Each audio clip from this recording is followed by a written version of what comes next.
Searwater Airfield in Halifax, Nova Scotia has been operating as a Canadian military airport almost continuously since 1918. Beginning with 4 HS-2L flying boats for anti-submarine patrol, it has functioned since then as a base for naval air support.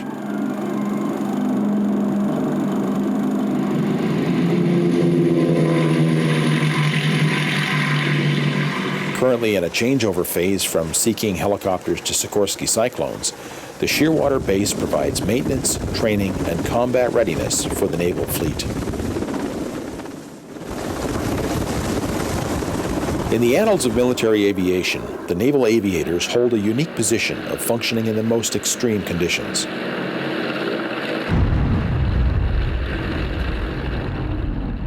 The challenge of operating from a pitching carrier or the minuscule deck of a modern frigate is second to none.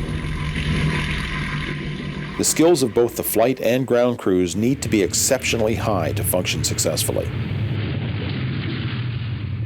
Canadian naval airmen and women have been accomplishing these tasks with distinction since the advent of World War II. The Shearwater Aviation Museum is a testament to their legacy.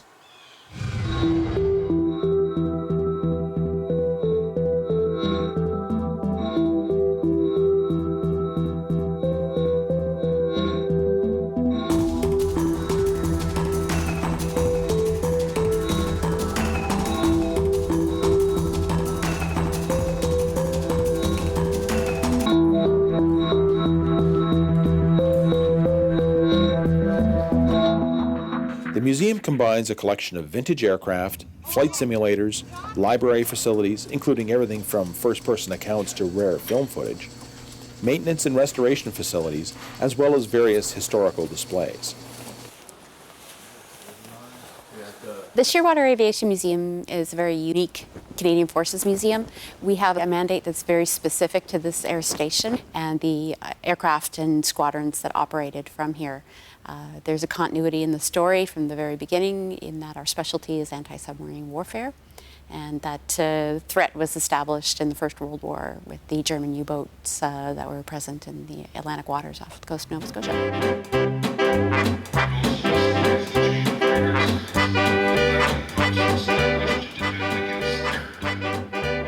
World War II exhibits include a situation wall from the Battle of the Atlantic, a special room dedicated to the Canadian aviators who received the highest medal in the realm, the Victoria Cross, and a rare fairy swordfish biplane.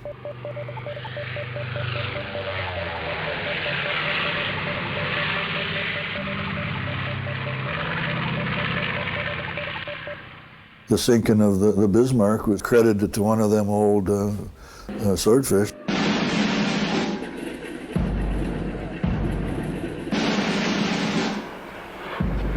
In May 1941, swordfish from the aircraft carriers HMS Victorious and HMS Ark Royal were involved in the search for and sinking of the German battleship Bismarck. 29 aircraft armed with torpedoes attacked in 2 waves. One torpedo severely damaged Bismarck's rudder, seriously limiting her maneuverability and allowing the pursuing British task force to finally sink Bismarck the next day with naval gunfire.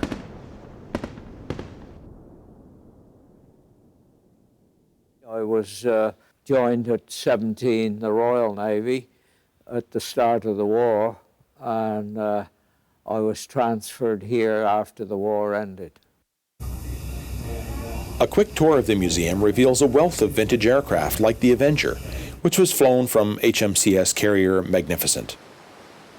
Well, I commissioned Magnificent, which probably was my favorite ship. I thought that was a wonderful ship with wonderful crew. We embarked in Magnificent, I think, in 1954, 55.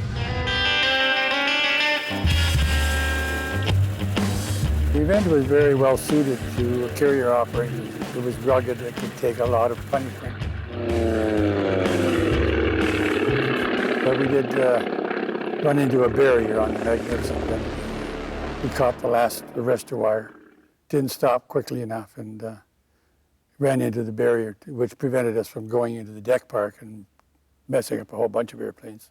It's probably the most demanding pilot flying that you'll ever do as carrier work.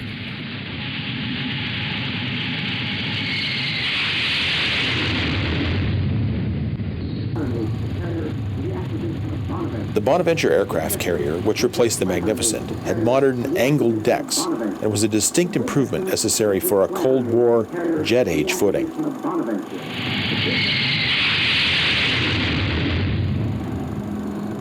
This Cold War was just a name to most Canadians, but to the people on the front lines of anti-submarine warfare and bomber interception, it was as real as it gets.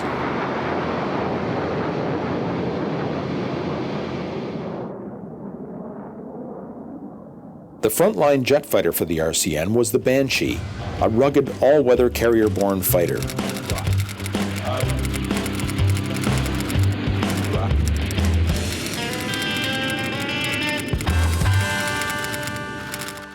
Its high stall speed made it a challenge landing and taking off from the limited space on Bonnie's deck.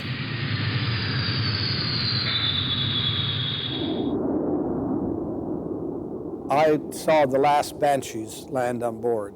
I went to the deck in Bonaventure in '62. That was the year that they retired. The weight of anti-submarine warfare remained squarely on the shoulders of the Grumman Tracker, a twin-engine attack bomber.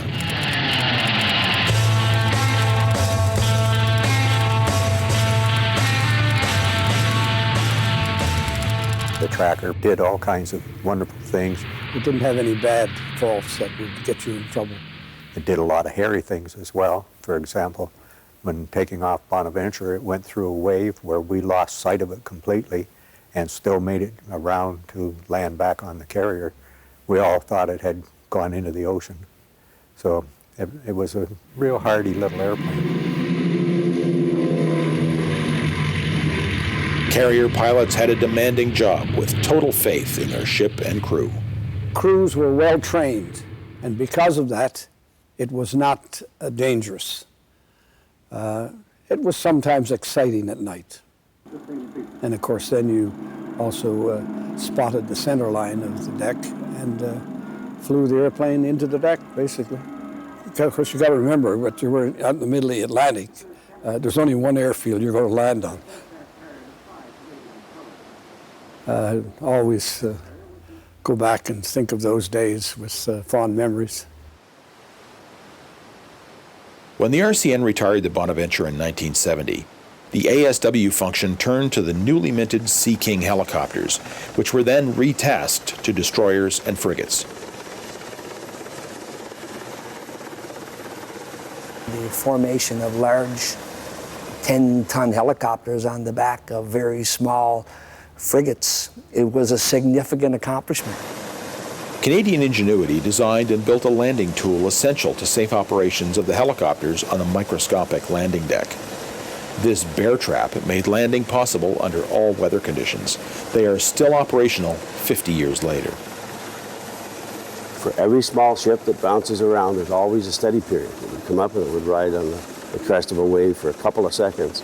You saw it coming, you could nestle down a little closer, and when you got the signal from the LSO, and you came. And of course, with the bear trap would snap on the probe at the bottom of the airplane, and you had a 2-point fix on the aircraft at that point.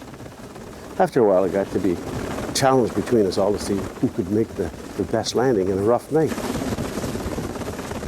One of the hardest things, I think, was to service naval aircraft under those conditions, especially on the destroyer, because you're up trying to do maintenance on the top of the aircraft, and the ship is rolling. So you have to wait till it rolls back and presses you against the rotor head, and then you do your work, and then you wait, hang on, or she rolls over, and then it comes back and you work some more, and if you're not seasick. The Sea Kings will be a welcome addition to the current helicopters, the HUP-3 and the HO-4S.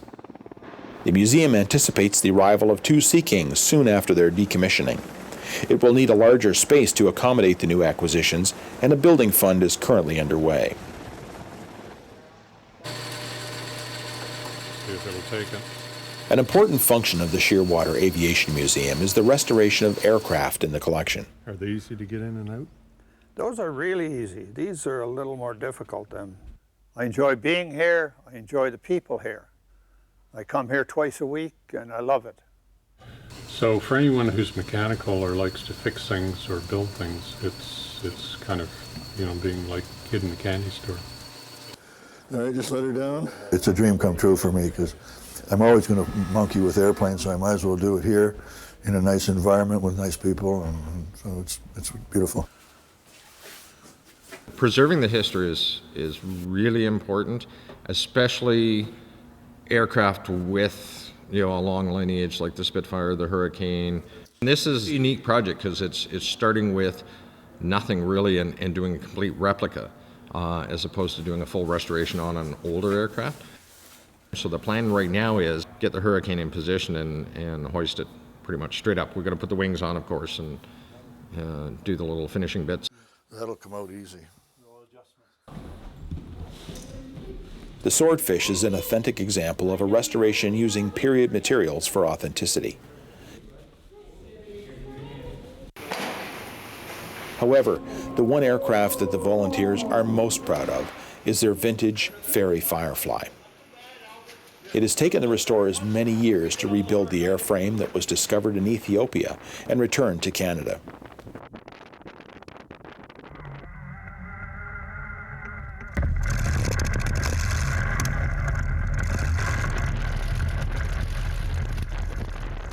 After being fitted with a functioning Griffin B-12 engine, the museum took it for a taxi run-up. Since it is their only example of this rare aircraft, the Firefly remains on static display. The museum has more than just displays. Its philosophy encourages the visitor to engage with most of the exhibits, with the exception of the Swordfish due to its rarity and fragile shape. The T-33 cockpit remains a hands-on favorite, and group tours led by experienced professionals are easily arranged. If you have somebody here that can actually explain the things and what they were doing, or put a personal touch on it, I think that makes all the difference in the world. I bring students through every course and tour them through the museum, and it's so interesting to show them the Swordfish and say, listen guys, this is the genesis of our trade, the air observer. This is how these guys lived. The joy of discovery is evident at the museum as the rich experience shows on visitors' faces. Most people walk away with at least one unforgettable memory. Commemorations of your visit are available in the gift shop, which has a generous collection to choose from. The Searwater Aviation Museum is open regular hours during the year. For details, check the website. I think our chapter of Canada's military history is unique, but seen in partnership with some of the other military sites in the city, it makes for a really great day to visit and really appreciate what Halifax's strategic and military history has been all about. It is, in short, a gem of a museum with a unique concentration on Canadian naval aviation. And bonus, it doesn't cost a cent.